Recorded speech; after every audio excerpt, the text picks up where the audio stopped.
八识详解二。第五，第六意识的功能，善男子。第六意识具备了心识的全部，我是一个心识有法。什么是心所有法呢？善男子，心所有法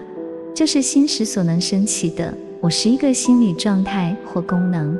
此我是一个状态或功能，只在第六意识中才全部完备无缺，而于其他七识则多少有缺或是无如此的功能。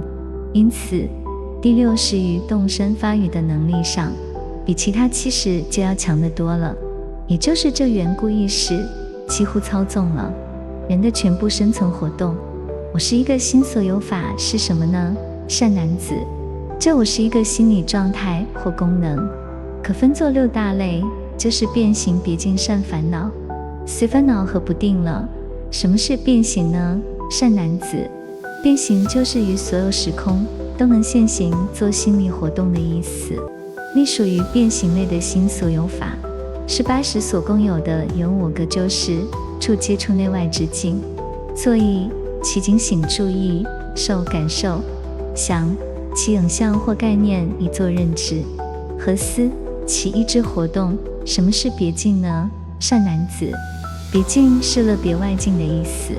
属于这类心所有法的共有我个，就是于悉意圣洁彻底的明了，念牢记定，专注于静和会智慧。什么是善呢？善男子，善就是行善的能力和心态，属于这类心所有法的共有11个，就是信心精进，努力禅修，己不如人，愧羞于己过，无贪无嗔无痴，清安内心的解脱，禅悦不放逸行舍，舍弃污染的行为和不害，不做损害自他的事。什么是烦恼呢？善男子，烦恼又叫根本烦恼，是能令人颠倒迷惑、苦痛哀愁的东西，属于这类心所有法的共有6个，就是贪嗔痴慢、轻慢自他、疑惑不正见、错误的见解。什么是随烦恼呢？善男子，随烦恼是由烦恼或根本烦恼的存在而升起的，没有根本烦恼，它们自然不再存在了。属于这类心所有法的共有20个，就是愤恨恼覆、野蛮自己的过失、狂产骄害己谦、无惭无愧、不信懈怠、放逸昏沉、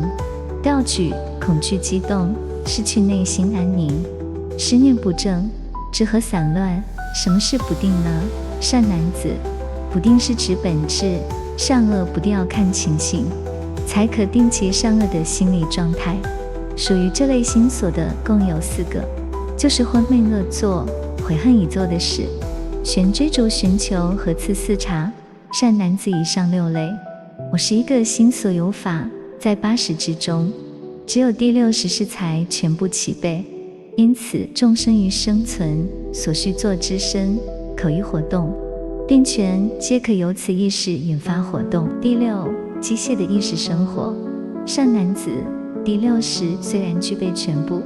我是一个心所有法，但它的作用只在于了别认知外境，少有思量的活动，就是思量也只处于了别认知外境的层面了别，认知已毕，思量便停止意识。若是了别认知已毕，思量便止，那么是哪个去做善恶无记等业呢？善男子，如前所述，第6意识具有心识全部的我是一个心所有法，这些法在前6识遇到外缘起了别认知之后，便能及时相应升起，期间并不需要多大的思量活动。为什么没有思量的必要，这些心所有法便能升起呢？善男子，这都是习气的缘故。众生于无始以来，于无数的生命之中，在不同的时空里曾做数不清的业，而重复的行为和反应便成为一股不可抗拒的习惯力，时刻影响了众生对外境所起的反应。当外境相同或类似的时候，意识便即时升起，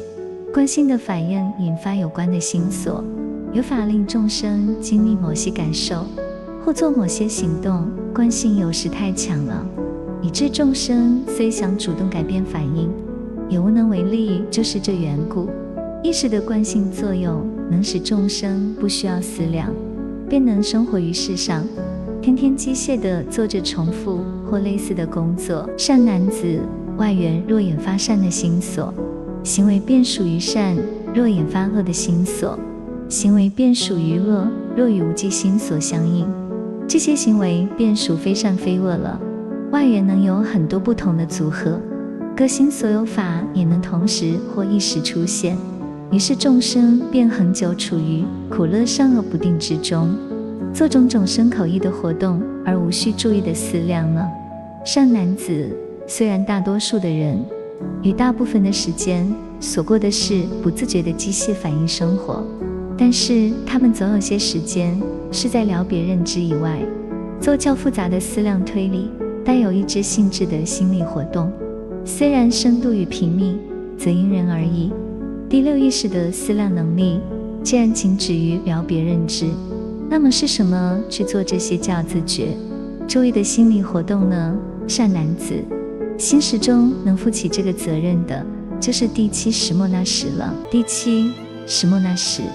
思量指我之识。善男子，第七识可称为意，又叫末那识，是思量之识，是心识中掌管思量的部分。第六识依他而立，他若遇到外缘，随即升起你我之想，牢牢地支持着，有一个我与外境相对。七识末那是六识之本，也是八识阿赖耶的主观部分，但它却错谬的是自己为心识的全部，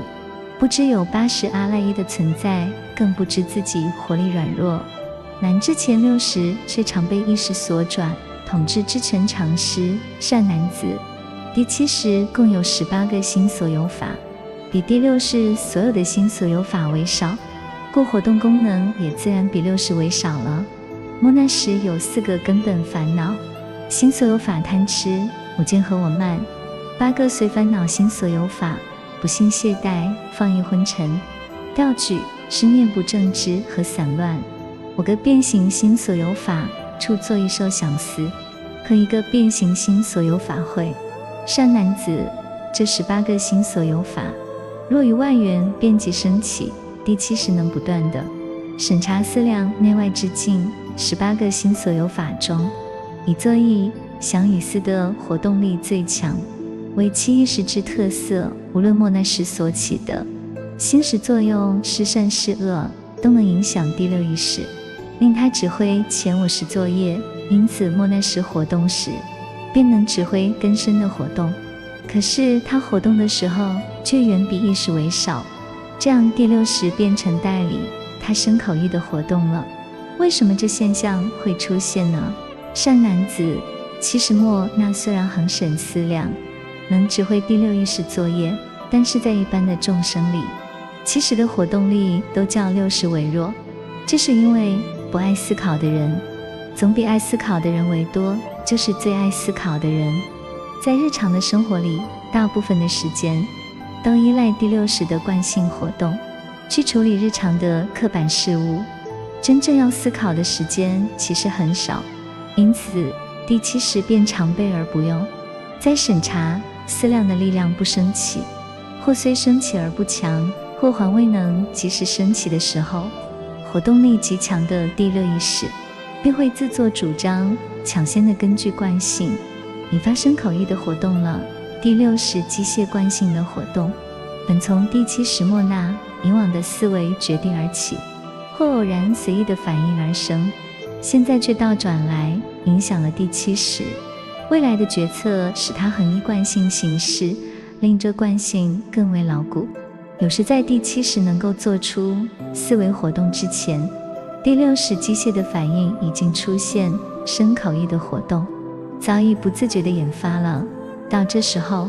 第七识要控制第六识的活动也倍感困难。六七两识就是如此互相熏习，形成一个恶性循环了。善男子，一般的众生虽然少用第七识的思量能力，却无时放下他的我执作用。只要心识的任何作用一生，那我执便同时并起。就是因为这个我执的升起，众生便整日与外境横起差别，与他人生起你我之想，妄念平生争强斗胜，永远难知万法同体。你我本一乐70，莫内使众生感到有一个我在感受与做作，使他误认着我是心识之主体。善男子，心识之主其实是形象微细，凡疑难解难知的第80阿赖耶。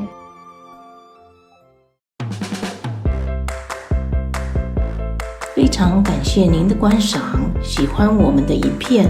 欢迎开启好运4重奏，点赞、分享、订阅以及开启提醒小铃铛。感谢您的观赏，我们下次再见。